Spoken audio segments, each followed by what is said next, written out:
See? Got all these guys coming at me at once. You're so dangerous.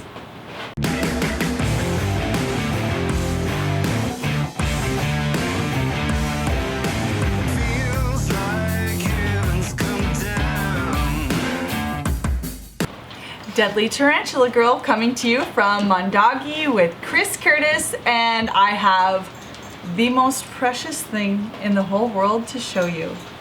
Chris has a incubation chamber of tiny little babies that have been hatching out, and he actually waited for my arrival so I could do the official transfer of the babies. Let's take a look. As you can see, these are Cobras. If you open a container toward you, oh, look at that, look at you. Little translucent danger worm. You might have noticed that this is a species of monocled cobra, and not only are they any monocled cobra, they are special. Tell us about the parents of these babies. The mother was albino and the other parent was het. Mostly, it looks like albinos. I don't know if we got a normal yet. So all I'm seeing so far are albinos, which is very awesome because a lot of times you'll wind up with primarily normal looking snakes with just very rare. A few albinos. Cobras, monocled cobras are, I don't know if they're my favorite. I think they are. I don't know. I think they are. They're so beautiful. They're so awesome. A lot of times people ask me about snake eggs and what they're like. I would say that they're a little bit leathery, and once I make sure I have all the babies out of the bedding, I'll go ahead and pick the eggs up and we'll take a look around. So one thing I do different in a hatchling nest like this that comes out of an incubation chamber, me personally, Chris, I'd like to hear if you do anything different, is I actually dampen the newspaper and I add moss because they are delicate at this stage. Your goal is for them to shed out. At this brand new stage, they actually, oh, you can see, one looks like already started to shed. Not sure which one that was. It's the most beautiful one. Yeah, probably so. So when they are first born, they're actually still being nourished by yolk that is in their bodies that they have taken from the egg. They are in a non-feeding stage in this brand new, newborn, newly hatched stage. And so they'll actually shed out fairly quickly as they grow and develop, absorbing that yolk. And then they'll very quickly, like within a week or sometimes a couple days, shed again. And then they will actually be in a feeding stage. Oh, I see a dark baby.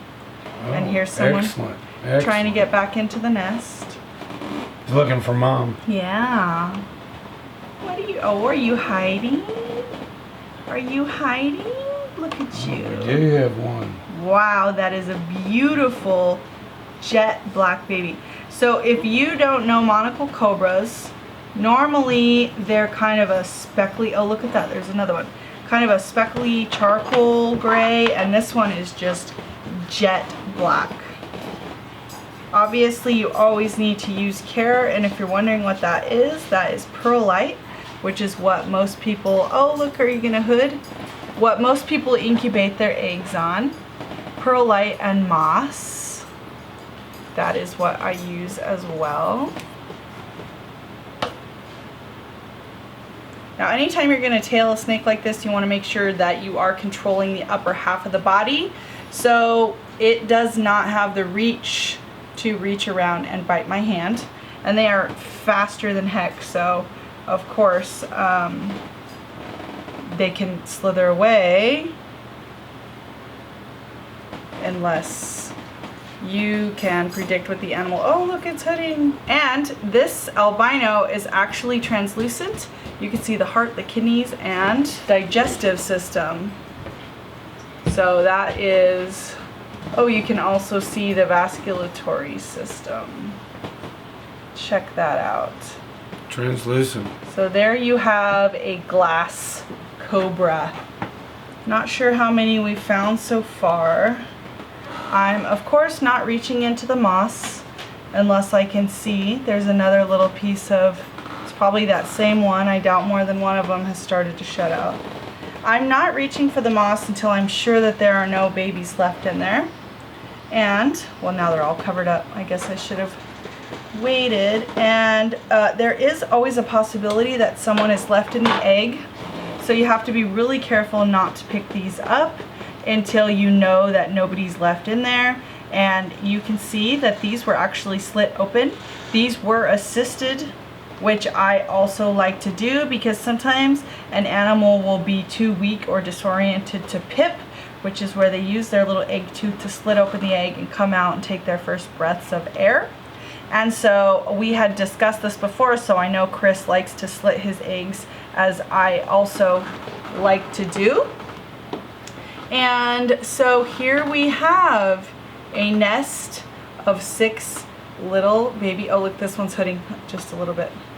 6 little baby monocled cobras. And again, I do not recommend anyone doing this unless they are very adequately experienced with venomous. The babies can seem very non-threatening, and they are, oh, you can see that one has a shed at the top of the body. So that might be the one that was shedding. Yep. Mystery solved. See? Got all these guys coming at me at once. You're so dangerous. Chris, thank you so much for letting me play with your babies. They are absolutely unreal, beautiful, adorable, and of course we used all of our safety measures. We had our venom lock nearby, and of course tongs. Some people might think that animals this size are not dangerous, and they most certainly are. So of course, use respect, use logic. Anytime you're gonna work with venomous, Chris is an expert I've been keeping for decades, so we know what's up. That doesn't mean we can't get hurt, and we never work with venomous alone. Hope you guys like this one. Thank you so much to MidwestTongs.com, of course, for sponsoring me and for allowing me to gift that venom lock to Chris, because he needs it probably more than I do now that you've seen some of his collection. Hope you guys like this one, and I'll see you again soon.